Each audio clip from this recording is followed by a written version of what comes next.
Hello, hello. Good morning. Happy Monday, March the 9th, 2026. I'm Manila Chan. That over there is Ted Rall. You are tuned in to the Ted Manila Information Show, TMI show for short, because we bring you too much information. We do it live Monday through Friday at 10 a.m. Eastern Time.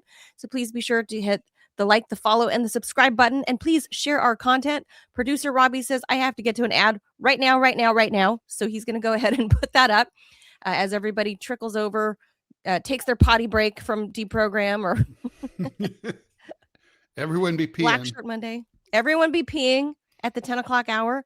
I'm waiting for Robbie to put that up, and then we'll do the ad and we'll jump to all these stories because there certainly is a lot to get to. Okay, here we go. This is from our first sponsor of the day, friend of the show. All right, big announcement. The Pickaxe app is officially live on iOS and Android. I have If it. you are tired of algorithmic manipulation, shadow banning, and platforms collecting your data while throttling your reach, this is exactly why Pickaxe exists. No algorithms deciding who sees your content, no data mining, social media that actually acts, social. And this is huge for the Rumble community. Your Rumble videos play directly inside the Pickaxe newsfeed like a native post. There's no redirects, no audience loss, seamless integration there. We've already got major voices on that platform like Diamond and Silk, the Vigilant Fox, Rampage Jackson, Dr. Pierre Corey, Dr. Mary Tally Bowden, from also the Children's Health Defense, Shannon Joy, and many more, building communities there. The Rumble, I've lost my place. The Rumble community is jumping into the Joker, Uncle Pudge, that's a name, Midnight in the Mountains, Vaping Gamers. Hey, I can't hate on that one. Chavez Flexington, Soundboard Lord, Cat Dog, and plenty more, making Pickaxe their home base. This is about owning your audience instead of renting it from an algorithm. Download the Pickaxe app right now on iOS or Android. And you can also head to pickaxe.com to join directly. And remember, you are the algorithm there. And of course, Jeff Dornick, the founder, friend of the show, really great guy, great insights. And I think he seems like he means it, Ted. Like he's not going to manipulate. He's not a Sam Altman type, I don't think. Yeah. I don't know. I don't get that vibe from him. I don't get some like evil AI Sith Lord dude from him. So yeah, Pickaxe. It's a cool idea that everything's like native there. That's really cool. If I did any socials, I would definitely be utilizing that one because it looks nice. I actually like it. Anyway, so that's that. So let's head to some of the stories. I gotta jump out because I gotta head to Capitol Hill today. Oh, look how special you are. Yeah. I can't wait to be there. Can't wait to hang out with all those lovely people for a few hours. Awesome. Say hi to Lauren for me. Oh, that's right. If I see her, Ted, I'll let her know. No, don't. Don't. Oh, scary. Yeah. You like the scary chicks. You know that. I know. Everybody knows it because you've said so on air. I know. All right, let's on. I was there. I remember.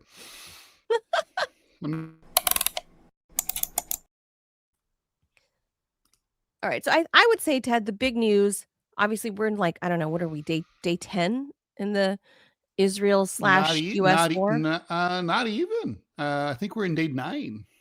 9 or 10. We woke up a week ago, like Saturday morning, to find that Trump had normally when there's a sneak attack for a war, it's the other country like Japan attacking you.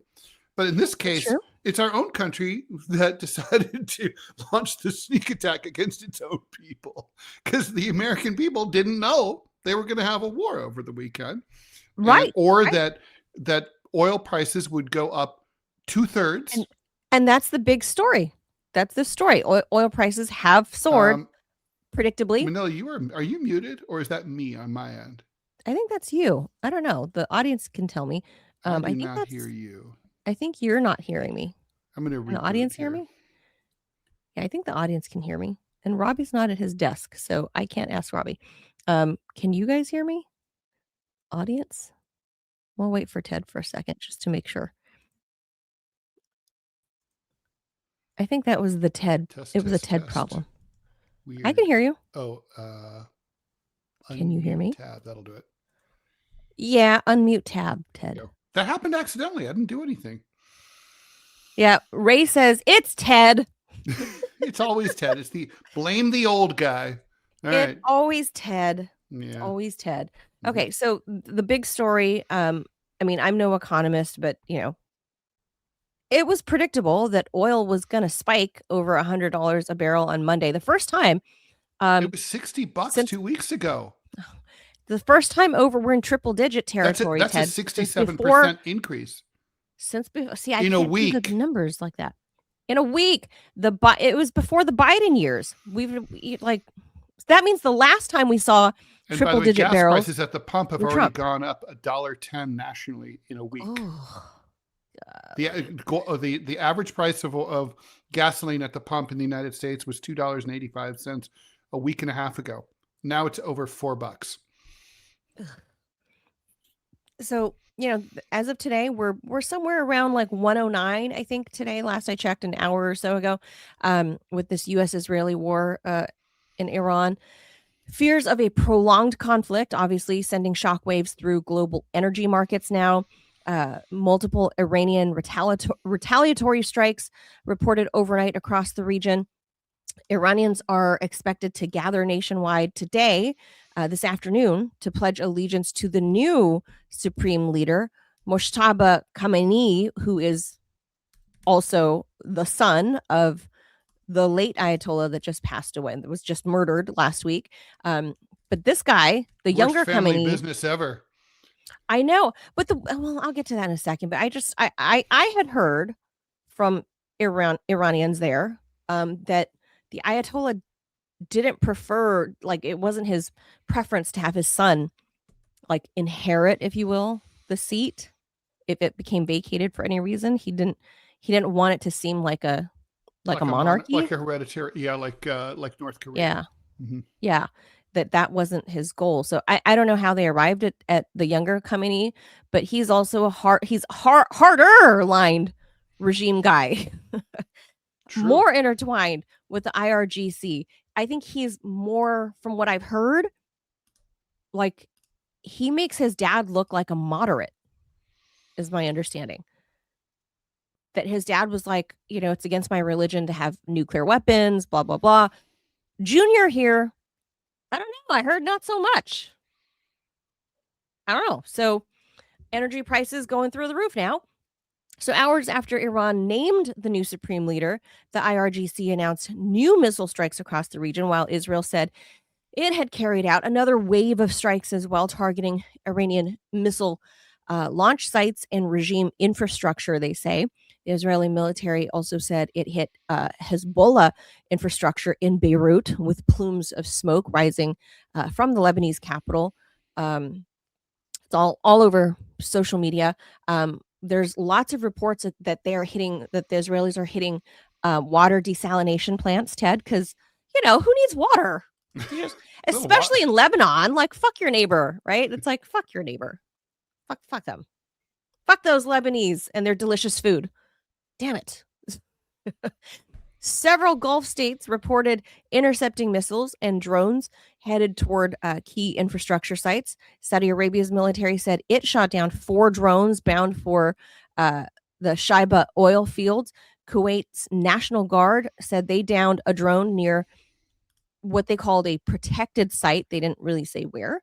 Qatar's armed forces said they intercepted a missile attack, according to the country's defense ministry. So that's official word from Qatar.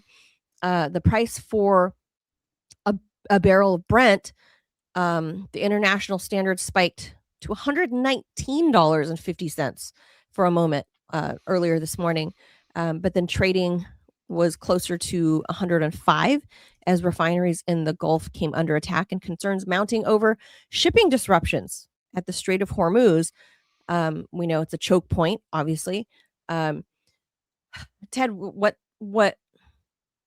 boggles my mind is like Trump saying, and he said this before, like when there's been like piracy problems, right?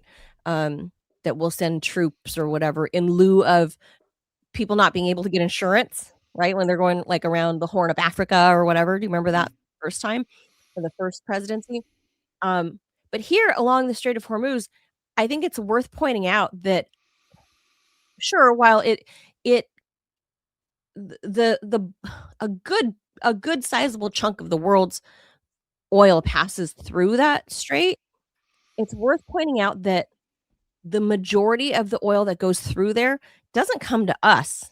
It goes to like Asia. It goes around east.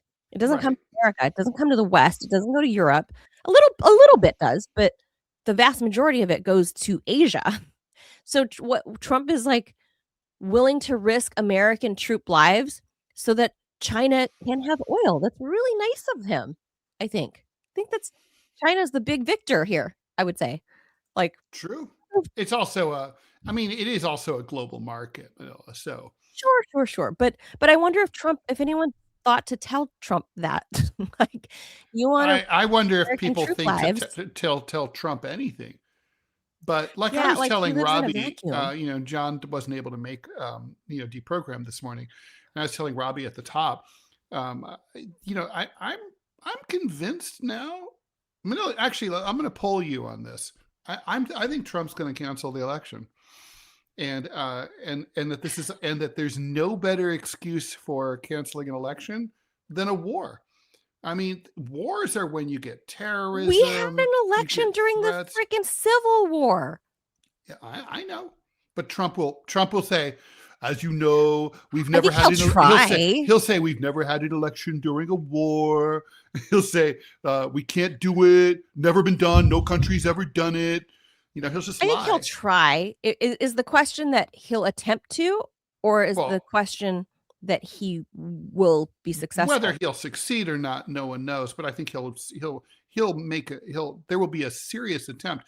Here's the thing, Manila. An effort, yes. He's got those 34 felony counts hanging over his head like the sword of Damocles, right?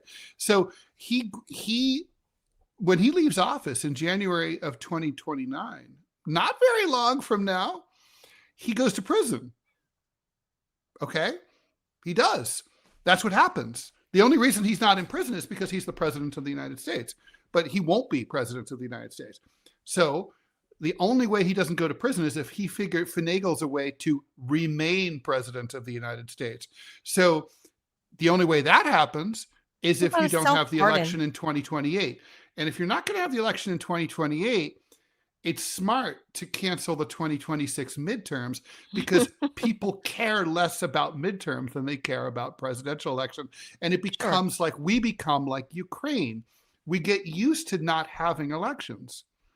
And so that's what happened. That's what I mean. The counterfactual is, let's say, okay, he's like, he believes in the democratic system and he leaves it in place. Really? And then he just allows himself to go to prison in 2029? This guy? Really?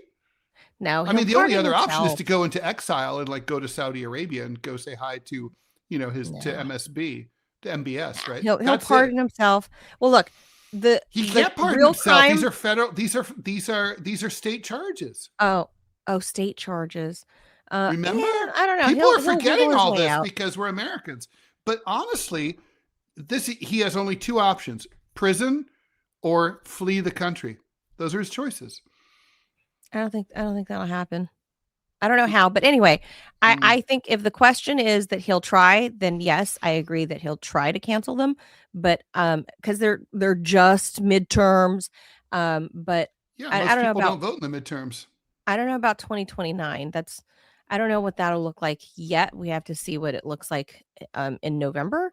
But I want to go back to by the way, for the Democrats would be for any Democratic candidate to say, I promise I will ask all the states to pardon Trump for the sake of national unity and for moving on.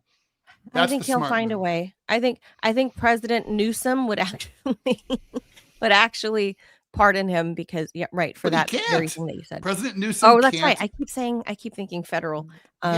So he'd have to get the governors to sign off on it. He'll find. I think he'll find a way. But anyway, I'm not worried about that. The governor of New York. I don't give a fuck what happens to him. I give a fuck about like today and gas prices.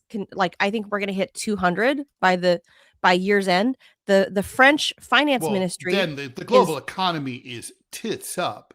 If we for sure. If we're at 200, that's what I'm saying. 200. I mean, the global economy is already in deep shit. We're heading towards an oil shock right now. Yeah. As it is. That's why I'm saying this is going to be 1974. By the time we get to midterms. Yeah, by the time we get to midterms, we're just fucked. We're gonna we could seriously. There's I'm not gonna say it's probable, but a strong possibility that we could potentially see $200 a barrel. Not just because it's the Strait of Hormuz. There's infrastructure is being destroyed left and right now. Iran. I'm hearing two different things. I mean, I'd be curious to ask John what his sources say, but I'm hearing two different things about how, on the one hand, Iran's looking for an off-ramp, and obviously they've been this whole time, and it was Trump that soldiered on. Bibi doesn't want to allow one. Correct.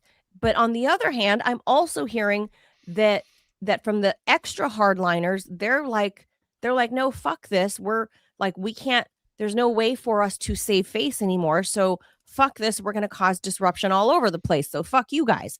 I'm also hearing that. So I'm not sure which side to honestly believe. I think that second one is where Iran is at. I mean, the president, the fuck you wants an off ramp, but the president, Iran has a weak presidency. Yeah, I know. So what I'm concerned about is like, okay, so now your people, the French finance ministry, talking to the G7 leaders, they're convening right now to assess this potential economic fallout from the conflict. The meeting, I'm saying this because it's chaired by France. It's coming after the French finance minister, how do you say his name? Roland Lescure? Is that his name? Yeah, that's right. Lescure. Is it Lecure? Lecure said he had discussed the situation with the U.S. Treasury Secretary Scott Bessent and other counterparts. So if they're convening an emergency session, Ted, that is not a good sign. That is $100 writing's on the wall. I mean, the thing is, it's Manila. It's not just the fact that oil has gone from 60 to $100 a barrel. It's the fact that it did it in a week. Right. The rate of change. I mean, that's an oil shock. I mean, if you saw that happen over the course of 3 years, that would still suck major ass. As we're heading into but it wouldn't be spring break season. But this is like totally like bam. I mean, can you imagine all the bottom lines of major transnational corporations that have just radically shifted? I mean, like, my production and shipping transportation costs have just gone through the fucking roof. Everything that we've calculated is wrong. Yeah, I obviously, again, I am no economics expert. I need, if I don't have a calculator, I at least need a pen and paper to do the actual math of what this could potentially do. But according to Grok, I asked it what would happen to the U.S. economy if oil prices spiked over $150 a barrel. Grok says, obviously, sharp rise in inflation. Gasoline could surge towards $6 to $8 per gallon or higher, sustained pricing, pushing overall CPI up significantly. Historic models suggest plus 1% to 3% added to headline inflation, depending on the duration. Energy and transport costs feed into everything, every aspect of our lives, foods, goods, services, of course, everything. Everything. It says it would act as a tax on American households. Disposable income would drop. Thankfully, it's during a warmer season because it would change our heating costs and things like that. People still need air conditioning. but you still need air conditioning, right? So there's that. Slower GDP. Yeah, forget the slower GDP. Like we that's already in the tank. Stagflation pressure, short-term combo of higher inflation plus slowing growth and rising unemployment. We just saw the unemployment numbers that were a surprise to U.S. economists last week. By the way, the stock market jobs numbers were this morning shit. too. Again, the stock market's already slid from 50,000 down to under 47,000 just today. Yeah, so if the G7 is meeting with the finance ministers, the G7 finance ministers are convening an emergency session right now. By the way, you know who's not having it? You know who's having an emergency session with like a happy face and like a giant tall drink with an umbrella in it? Vladimir Putin is laughing his fucking ass off right now. Well, he's been, right? He's sitting on top of a giant oil producing country.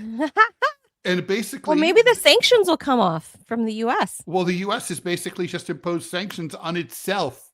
I know. by going to war with Iran. Right. Well, and imposing sanctions and embargoes on Russian crude, the U.S. might need to lift that. Oh, they'll have to. They would have to lift that. Yeah. So Vladimir Putin, like he's been sitting pretty, Ted, like this whole past year. Not only are they winning in Ukraine, he knew all along that it would just take time for the Americans to fuck up, and all he had to do was wait us out. 4 steps ahead. Four steps ahead. Chess. No enemy of the United States has ever lost a penny by betting against our ability to fuck ourselves up. We're stupid as shit, and they can wait us out every fucking time. We are reactionary and emotional, and that's our foreign policy because it's based on outdated 20th century Cold War era thinking. Like, we're not looking at the 21st century. Our models are based on that. We even have war game models that show we lose everything, and yet we still move forward with more war. True. Like, what else? We never win. So I don't know, like Vladimir Putin, not only has he been slowly grinding out the win, because look, I talked to some soldiers I know from the front that were home in Moscow from the front right now. And they're telling me a lot of people there, the soldiers, are pissed off that Vladimir Putin hasn't taken the gloves off. They're pissed. Like they're like, we should have been done with this a long time ago. He's been too delicate with these Ukrainians. He doesn't know, because he's not on the front line. He doesn't know that these guys, they don't care about brotherhood or whatever Vladimir Putin thinks still exists between the peoples. He's like, it ain't there. We need to just decimate them. That's what I'm hearing from frontline soldiers. Okay, number one. But number two, Vladimir Putin, not only is he winning that war, no matter how fast or slow you think it is, he's winning that. Number two, he's the only world leader not ensnared in the Epstein stuff. The only name that, well, I think his name has appeared because Epstein wanted to meet with him and couldn't get to him. That's hilarious. So his name actually has appeared because Epstein was like snooping around to like try to get into his circle or his like sphere of influence, and it was like watertight. Epstein could not get to him, and Putin would not book a meeting with him. It was like, I have nothing to say to that guy. So good on him. So he's been sitting pretty through this whole Epstein saga the past year, and now he's sitting pretty with this brand new Israel-US war on Iran because he's sitting on shit tons of oil. And he's like, all right, how long before I get the call for sanctions to drop? When do I meet with Benson? Like, this is just so stupid. Anyway, I feel bad for us as a country. Not only are we sitting around with some dithering moron that's like getting bullied by a country the size of New Jersey, but we're like, he says this is worth the price. Easy to say when you're a multi-billionaire or at least millionaire. I don't know how, what his liquid assets are, but at least multi-millionaire. Easy for him to say when the rest of us are like, ouch, $4 a gallon. That's painful. Like, well, Yeah, for sure. good thing I have a hybrid, I guess. All right, stock Anyway. market has resumed its sell-off after leveling off. We're now down to 46,714 on the Dow. Well, where's Pam Bondi? The New York Composite Index is down 3 full percentage points today. Where's Pam Bondi? She's still going to be saying, but the Dow is up 50,000 points. Yeah, Pam Bondi. Oh boy. All right, let's move on to the next rate. That's so where we're at. I'm going to put it out there. I'm no expert in this, but I having worked in the industries I have worked in, needless to say, Ted, the automotive industry is going to hurt this summer, and all those big trucks that we're saying that people want to buy or whatever, this is going to impact that industry. And I was in the car business during 9/11. And then it was like the whole like keep America moving or running or whatever the slogan was back then. And the US government had to subsidize that for the big three, right? For GM, Ford, and Chrysler. So that's part of how we got into that big 2008 bubble for housing. Housing and cars go hand in hand. When people have money, people buy houses and cars. That's how it works. That ain't gonna happen this summer, Ted. No, ain't gonna happen. All right. Agreed. So we all know that spending time with a difficult person can screw up your mood, but new research suggests. I apologize, Ted. Okay. That's a difficult person. Funny. You're not a difficult person. But new research suggests it might be doing something else as well. It might actually be aging you faster. To me, this is a big duh. A new study funded by the National Institute on Aging looked at the health impact of what researchers call hasslers. That's their term for pains in the ass people who regularly create problems, generate conflict, or generally make life more stressful. Scientists have not long known that positive relationships help you live longer and healthier. Strong friendships and social networks, of course, are linked to lower risk of cognitive decline, chronic disease, even death. But the opposite is also true, according to the study. Negative relationships are a chronic stressor, the kind that slowly wears you down over time and eventually kills you. Researchers analyzed health data from more than 2,000 people who were surveyed about their relationships over 6 months. Participants were asked whether certain people regularly caused problems or made life more difficult. The scientists then measured their biological aging using DNA marker found in their spit. What they found was striking. For each additional hassler you normally interact with on the regular, your biological aging rate goes up by 1.5%. These effects per person? Per yes, shitty person in your life. These effects are cumulative. So instead of aging 1 year for every calendar year, if you're dealing with persistent social stress, you're going to age at, say, 1.5% faster. And it's exponential, right? Because you're going to age 1.5 on the 1.5 on the 1.5 on the 1.5, like compound interest. God. So the stress ages you at the cellular level, which of course increases your risk of chronic illness earlier in life. And some people have more of those stress-inducing relationships. Women report more hasslers than men. Researchers say that's because women tend to be more emotionally engaged in relationships, meaning that they feel both positive and negative effects more strongly. People in poor health also have more hasslers, probably because they have to deal with caregiving or health-related tensions. Also, your childhood. Individuals who had difficult or stressful childhoods were more likely to report negative relationships later in life, suggesting that early stress can make you more vulnerable to similar patterns as adults. And most your hasslers come from your own fucking family. Parents and children are among the most commonly reported sources of stress, probably because those relationships are deeply embedded and hard to escape. Outside the family, it's coworkers, roommates, and neighbors who rank high on the hassler list. I would have said bosses. But the researchers emphasize an important point. it doesn't prove that difficult people cause you to age faster. It only shows this association between social stress and biological aging markers. So the healthiest strategy isn't necessarily to cut off people completely, although frankly, there's a lot to be said for that. But because social isolation carries its own serious health risks, the key is boundaries. Limit your time with difficult people, protect your emotional energy, invest in supportive relationships. That all helps. The wrong people, however, might be leading you to an early grave. I mean, to me, this is a big duh, Manila. It's like, because you could literally feel yourself dying when you're dealing with a hassler. It feels like there's a giant psychic pillow on your face. Yeah, like this is okay. So they call them hasslers. I think that's to put it mildly or kindly. I think I call them energy sucks. PITAs, pain in the ass.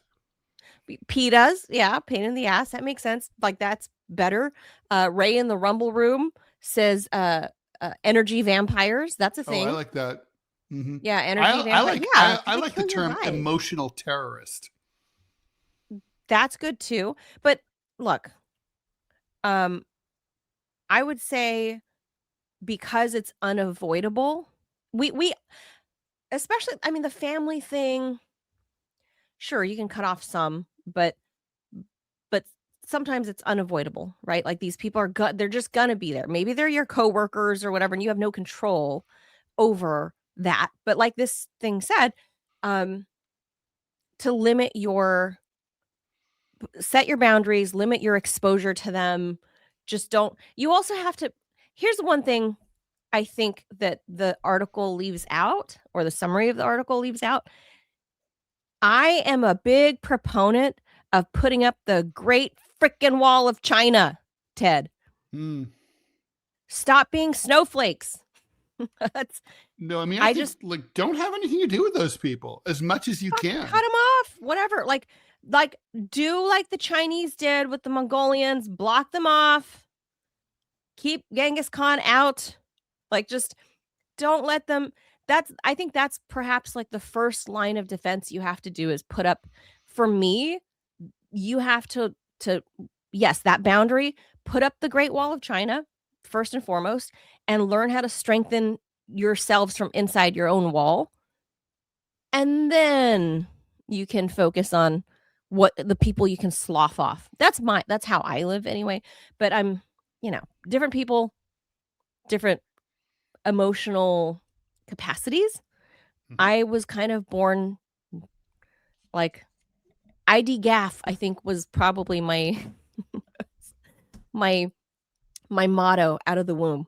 I'm naturally a person that just doesn't care what anyone thinks of me or says about me or whatever. I just have never cared that much. Maybe a little bit when I was a teenager when my hormones were, but generally speaking, I've never really been a kid that cared. I just kind of did my own thing. So I would say that's kind of first and foremost what I would recommend to people. If you have energy vampires in your life, this should tell you right there, like there is a measurable difference that those people make on your life. Like science can see it now. That's crazy. So get rid of the toxic people. Toxic food, toxic people, cut it out. Robbie said we have to do some housekeeping. Howdy. Yeah, real quick. Over on Ted Rall's X account, y'all going to notice something a little bit different. He now has animated versions of his cartoons. I will be making and posting at least one of those a day, sometimes two of them, depending on the time. And so keep an eye out for that because he now has animated and voiced cartoons, compliments of yours truly, because I'm simply not busy enough. So there you go. That's all I've got for you. Oh, that's cool. I mean, you've shown us a couple. That's really cool. So Ted's going to be posting every day with one of these. Yep, that's the plan. Cartoons. Yep. So go to Ted's Twitter account. Is it just at Ted Rall? Yeah, at Ted Rall. And I'm sending these to him too, so he can put them on his website. But right now they live on his X account. It takes a while to do. because I do not have a supercomputer. So I'm doing what I can with what I've got. And like a 10-second render can take like 2 hours. So it's it's chunky, but that is what we're doing. Well, they're cute. Go check them out. People seem to like them. Yeah, I've seen a few of them. They're great. That leads us perfectly into our next article. So let me draw. So you just heard what Robbie said there. A little 10-second like snippet of Ted's work can take 2 hours to render. Keep this in mind. So the AI boom is often talked about in terms of chips, software, and computing power, but there's another resource quietly becoming essential to the AI economy: water. A new study suggests that by the year 2030, data centers across the United States could require as much water as New York City uses every single day. That's insane. So here's why. Isn't that crazy? The massive server farms that power cloud computing and AI generate enormous amounts of heat. To prevent equipment from overheating, operators rely on large cooling systems, many of which depend heavily on water, and the scale is enormous. Some modern data centers consume millions of gallons of water per day just to keep those servers running safely. As demand for AI grows, companies are building more of these facilities, meaning more servers, more electricity, more cooling infrastructure. Researchers estimate that by the end of the decade, the U.S. may need up to 1.45 billion, with a B, basically 1.5 billion additional gallons of water capacity every day. Where the fuck are they supposed to get? Where the fuck to are we supposed to support get the data that? centers? Where? 1.5 billion gallons. I mean, of I guess water it doesn't every have day. to be. It doesn't have to be clean water, right? I guess, I don't know. It just has to be cool water. So it could be poo and pee water. They can use the Potomac poop water. I mean, we're not using it. So, right. So that's roughly equivalent to the daily water supply used by the whole of New York City, Ted. 1.5 billion gallons. That's the whole of New York City. And if that wasn't complicated enough, here's this. Most data centers aren't built in the large cities. They're often located in smaller communities where land and electricity are cheaper. A lot of them are in deserts like Nevada. Yeah. Well, do you know that 70% of like the whatever servers you think you're going through, 70% of the data in America comes through right here, Loudoun County, Virginia, in Northern Virginia. 70% of America's like data infrastructure runs through just right here, north of DC. Is that related to the Pentagon cloud needs and NSA and CIA and all that? Probably. But I read that 70% of all data comes through Loudoun. So that it was mind blowing when I kind of looked into this. I went, why would we need so much water? And then I went, oh my God, most of it's here, because there's a lot of talk right now in where I live in Northern Virginia. And I suspect it could be because I'm near the Pentagon. I'm obviously near the White House. Like they want data centers close by. I don't know. I suspect, but I don't know. But there's a lot of conversation at local like neighborhood, like watch groups or whatever they're called, like HOAs and stuff, that they're talking about like, ban this data center. They want to bring a data center here. And I get it. I mean, I get it. Not to mention they drive up your power bills. That's right. So they're trying to come into the city because I live in the city. They're trying to come into the cities. I don't know how, but most of them right now are located in Nowheresville, like BFE, but those places may have limited water infrastructure, Ted. So as these data centers need to get more mega, like Walmart mega, right? Like Walmart on steroids mega, they need to be closer to where these water facilities could be, and that's in the city. So expanding that infrastructure ain't gonna be cheap. Estimates suggest it could cost anywhere from $10 billion to $58 billion nationwide to build just the pipelines, treatment facilities, and supply systems needed to support the next gen of data centers. Researchers say that the AI boom is forcing policymakers to rethink something rarely associated with technology. That's resource management. Well, Ted, it's not like people like Dr. Reese haven't been yelling about this for 40 years, right? Like, we need to manage our water resources. Right. But now that tech bros like Elon and Jeff Bezos and all of these guys, these tech overlords, are like, we need more data centers. Now people are caring about water, Ted. Now they care about water, because AI may feel like a purely digital revolution, and now we're all dependent on it. They're making us dependent on it. Now they care about water. So I feel like it's kind of ironic, Ted, that one of the most fundamental things of life, water, right? And then on the other end of that, you have AI, which is not a fundamental basic need. No, AI. Certainly not, no. But it needs our water. I got to ask here, Unsung Pat, thank you for the donation. Pat says, well, it's all right riding around in the breeze. Well, it's all right if you live the life you please. Well, it's all right doing the best you can. Well, it's all right as long as you lend a hand. Well, I wish anyone would lend a hand to us schmoes out here. But Ted, what are we going to do when Amazon Cloud Services gets a data center deal passed with the Pentagon, and they tear down all these houses, these old houses in Northern Virginia, to make room for a giant data farm, and they use all our water, and they drive up my electricity and my water bills? I can't afford to live here. For sure. I won't be able to afford living in my own house, or to take a bath, take a shower. But still, that's the whole point, is like, now you guys are looking at resources because people like Bezos are like, oh, I need a data center. That's what it takes, Ted. That is what it takes. To look at infrastructure. Look, I don't even know if this is, America has solved a lot of big problems, but there's a lot of big problems it hasn't solved, and I think this may end up being one of them. Well, I don't know how you could solve this problem. I mean, without like a centralized socialist government to coordinate everything in an intelligent, holistic way. I don't see how a free market-based system can fix this.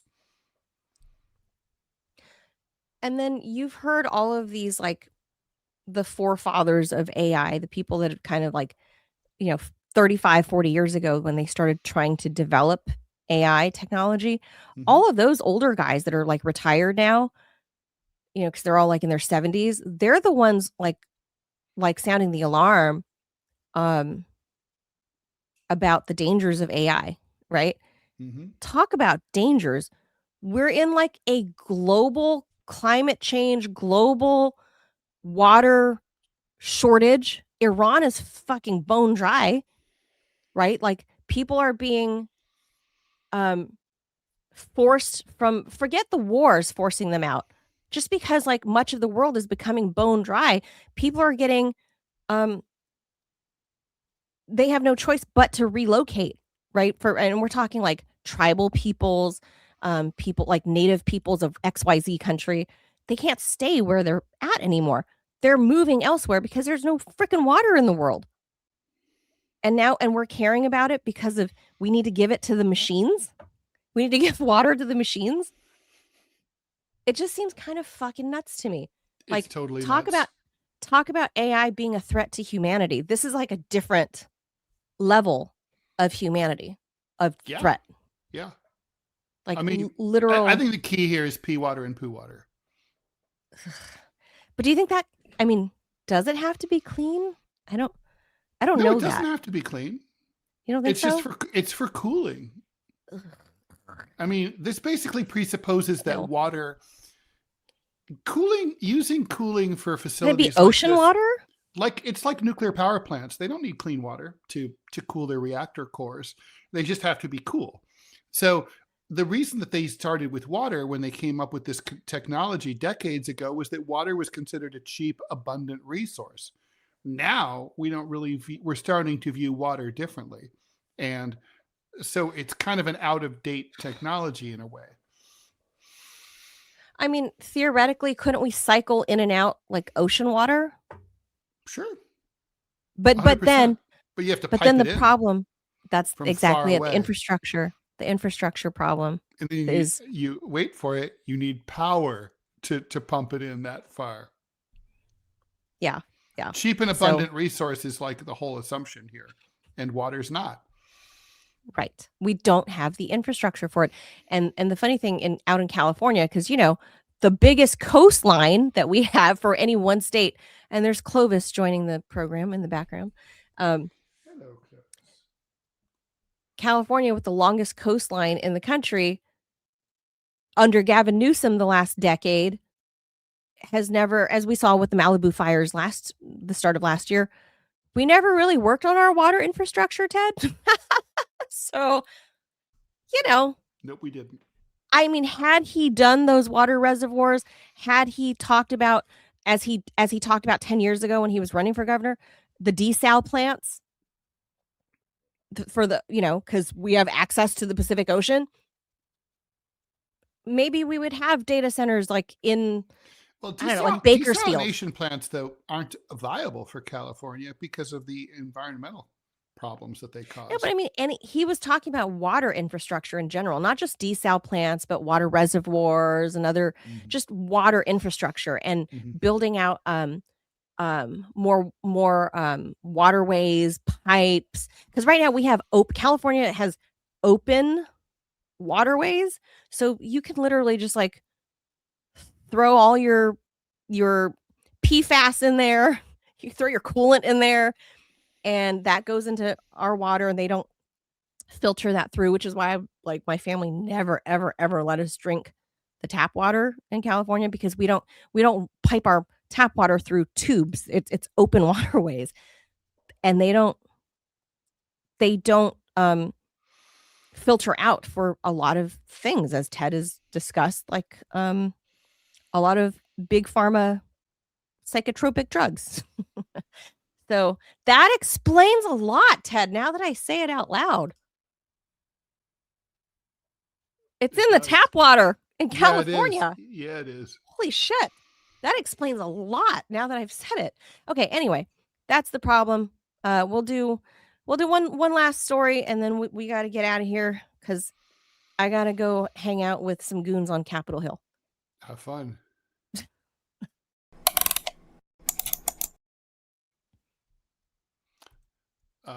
Okay. In Arab countries like Oman, camel beauty contests are a big deal. They are. I've been to one. I went to one in Turkmenistan. Did you? I did. Breeders from far and wide bring their best camels for a chance to win the title of most beautiful camel in the land. But in recent years, events have been plagued by scandals involving various cosmetic enhancements. Last month, the 2026 Camel Beauty Show Festival in Al Musana, Oman, was rocked by the disqualification of 20 participants after vets found that they had been artificially enhanced. Botox, lip fillers, silicone reshaping, and artificial hump inflation were some of the forbidden procedures discovered during the inspection. I love this story.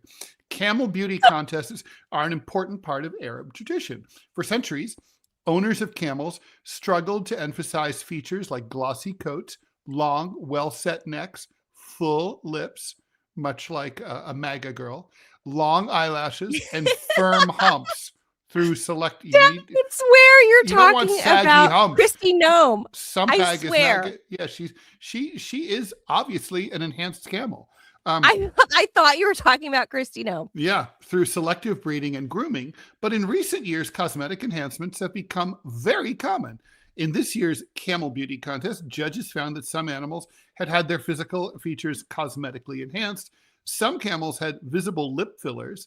Others had Botox to relax their facial muscles. And some, because, you can be, a life of a camel can be a tense one. And some participants had visible signs of silicone implants to reshape their noses, like real camel wives of Beverly Hills.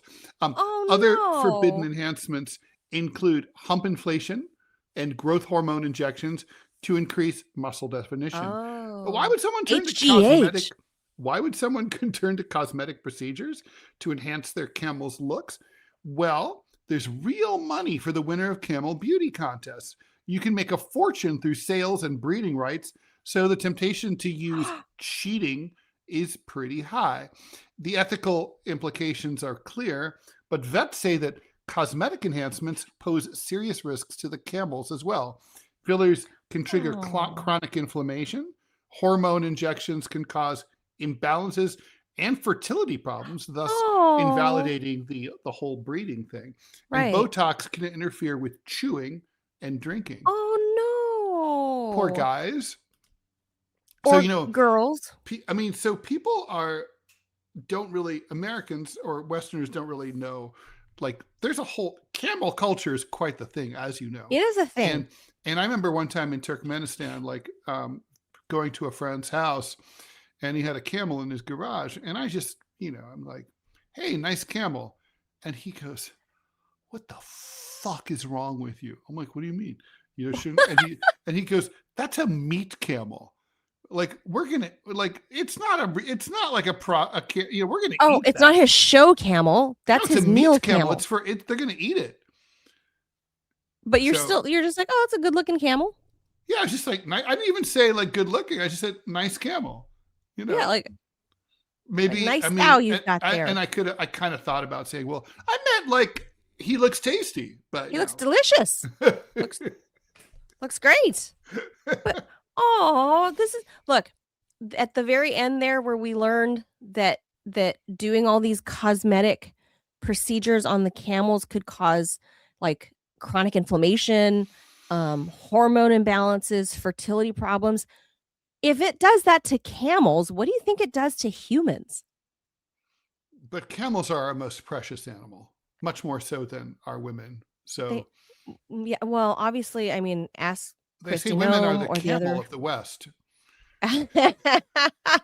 Does she have one hump or two? You want her to have two big humps, right? You want to inflate her humps, yeah. Inflate her front humps or her back humps too. I assume these are dromedaries and not Bactrians, right? You know the difference. Where you went, they have dromedaries mostly, and Bactrian camels are twice the size, much bigger, and they have just one hump, and they're very furry. They're high altitude camels, like for the cold up in the mountains. You've seen them. You know what I'm talking about. I've seen. I just didn't know that they were different, an entirely different breed. In fact, I was just showing my son yesterday pictures on the beach in Dubai. Back then, I don't think they have them now. I think they've gotten a little too westernized, where they're like, it's not very humane to have camels walking along the beach for tourists to ride on. But back then, when I lived there. What's so bad about it? They're camels. That's so bad. I don't know, but they're not there anymore. So yeah, I heard that's like kind of banned now. Well, the camels would also leave like big dumps on the, and they didn't carry like poopy bags. So yeah, I'm sure they didn't. So but this is almost 20 years ago. I feel like there might be camel dump stations along the beach, if maybe. But anyway, unless you've lived in the Middle East, been to the Middle East or whatever. If this is serious, like a serious thing. I've been to one of these competitions, like not like the annual big ones. I've been to like small local camel beauty contests. Camelpalooza, Friday. Well, it's like what's the big dog show? What's it called? The Westminster. That's right. The big shows, the Westminster Kennel, whatever. Yeah. The big thing. Westminster dog show. Like the whole best in show thing. Yeah. Yes. Like, so there is one, right? Like there's one of those for camels, but then there's all the little local ones. And so I went to one of these little local ones, and I thought it was like it was such an obscure, weird thing to go to for an American, right? Because I'm like, what are they? I have no idea what they're saying because they're speaking Arabic. I thought you meant the camels. I don't know. I think I understood the camels better because they were like, ah.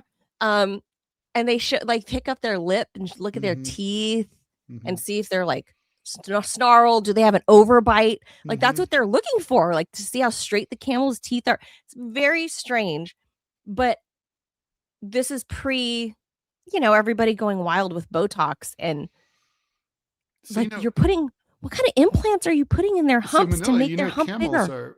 camels are not domesticated, right? Like a horse is domesticated. Like a horse will, No, if they'll you, always a horse be will a little return, wild. a horse will return to you. If you let it loose, it'll just come back to its lair. I've But chased wild camels in the desert. camels you see them on the side of the road in the Middle East, and they're just tied up. They have to be tied up because they would leave and never come back. Those little bastards will They're go. literally slaves. They're literally like trapped. They're there on sufferance. They don't like their owner. They're like, bye. Yeah. Yeah. So I was warned about all of that, and they're like, when I was being guided on it, and they're kicky, and they're spitty and bitey, and they're bitey. The biting's the worst part because it really hurts. So they the guy that's leading the camel, he, like I said, so at some point, could I ever just like gallop this thing? And he basically said, no, I have to constantly hold him because he will run away with you on it. And I was like, oh, and I'd be lost in the desert forever. But anyway, you'd be like Manila, queen of the desert. I would be, but I will say, even though some of them be bitey and some of them be kicky, there are some that are very sweet, and I've encountered some. They all have different personalities. They have different personalities, just like every pet, every animal, every Bactrians are nicer than dromedaries. Oh, I've met some wild camels that will come to you on the side of the road, and if you're like giving them food, especially if you like, because I went chasing for wild camels just because I wanted to see some. And if you provide them like carrots or something like that, like celery, they're like, what's this? And they're, they'll come to you. And one of them I met was really so sweet. And he would bat his big eyelashes, and he let me pet his nose. What a whore. Because he knew I had food. So he must know when cars come by off the side of the road. He must know. He must know that these are tourists that will feed him or give him water or whatever. And he comes and he's like a little slut, and he's just over there like, like honking at you and then showing you his teeth. And he goes like a horse, kind of like a similar kind of like where they blow their lips kind of. And he just bats his, not quite as horsey, but kind of. But he was actually really kind of sweet. Like we would see him on the side of the road regularly. So it is a big thing, camel culture. I thought this was hilarious because some of the descriptions you really could confuse with any of the women that hang out at Mar-a-Lago or in the Trump administration. Yeah. Full of silicone. But there's a difference between Trump women and camels. Camels are useful. I was going to say, are they useful? Well, that's true. The Bedouins wouldn't have made it without them.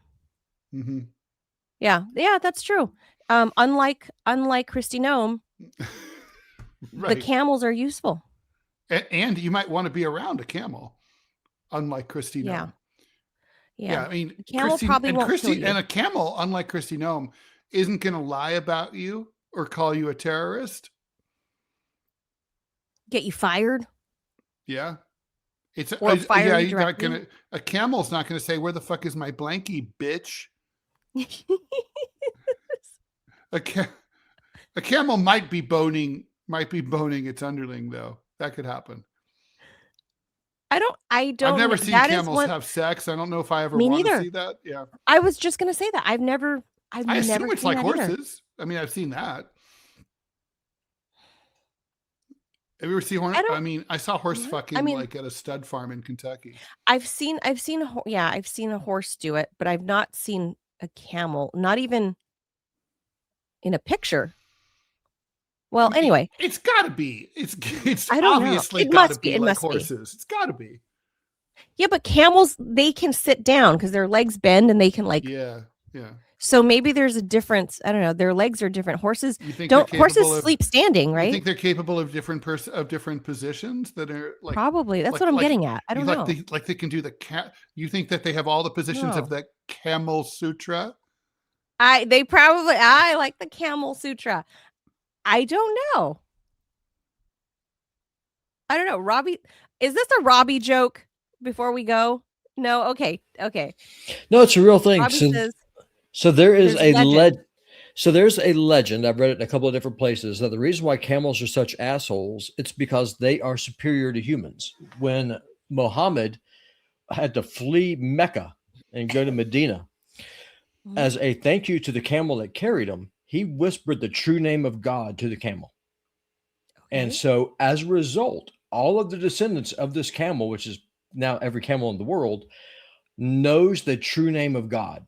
Like it's not Allah. It's the actual true name of God. And the camel is the only species of animal that knows the true name of God. Robert Owen Johnson. I have no idea, but that's why camels spit at people and are just mean, is because the camel is superior because he has knowledge that no human can ever have. So does it not logically follow that if you're if you're superior, that you have to be mean? Well, evidently so, because the camels are obviously not very pleasant. They stink, they spit, they bite, they're obnoxious. I haven't really found them to be that smelly. They weren't that stinky. I don't think they're stinky. No, they weren't that stinky. They're definitely spitty. They're not as spitty as people think. They do spit. No. But it's not like all the time. It's not crazy. They weren't that mean.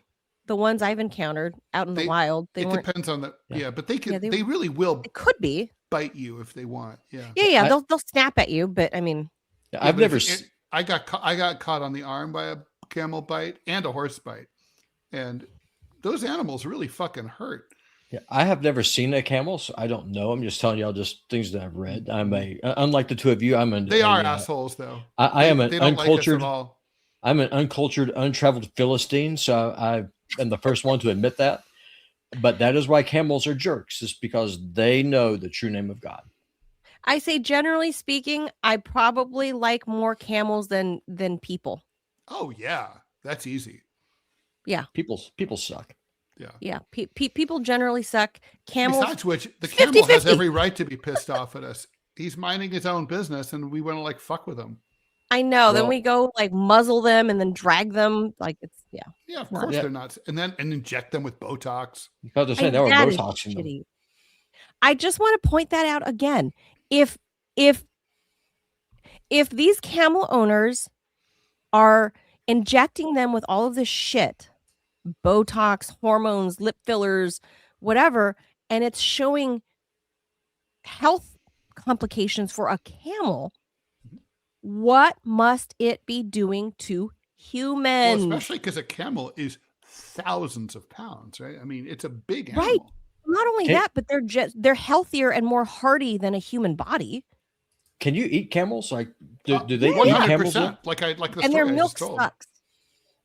Somebody do you saute them? Do you grill them? Do you fry them? I mean, I'm curious. I would listen. I will eat anything. No, for sure. They I think they stew. I've had it in camel stew. Yeah, it's probably a stew situation more than anything else. In Turkmenistan, they stew everything. Yeah, it's kind of like a stew. I've tried it in a stew. I not really my thing. Nor was all about the milk. The problem was the way it was prepared. Yeah, probably that. You know, I bet if I had it in a nice taco, I might be able to stomach eating some camel taco. No, if it was prepared in a nice béarnaise sauce or with I would need some dunked in salsa. wine for a day or something, and then carefully salted, and maybe it could be really yummy. I bet. Yeah, maybe. The way I had it, I would not have it again. Let's just say that. But yeah, but I mean, the thing is, the Middle East, good food exists, but it's few and far in between. Not in Dubai. Food. The Lebanese food is amazing. Lebanese food is good, yeah. Central Asian food is among my favorite. Central Asia is not the Middle East, but still generally not very good. Is Lebanese food different because of the Greek influence? It's a crossroads. So maybe, but it's its own thing. You know, it's it has its own Arabic culture based on Arabic, the stuff that's. They have a great piece of land. That's all I'm saying. They have a great piece of land where that's why great everyone things can always grow. wants it. Yeah, Lebanon it's a great piece of real estate. So they have all kinds of yummy foods. Great They can grow beaches. yummy grapes to make fantastic wine. It's a good piece of real estate. Anyway, we'll leave that there because I gotta run. I gotta go put on my face and go try to get some things done at Capitol Hill for Enjoy. the job. So that's that for Monday. So hopefully you guys found the camel story a great way to start your week. For sure. I'm gonna go get beautiful like the camel. Thanks for being here, everybody. We'll see you tomorrow. Bye, y'all. Adios all. Bye. Bye.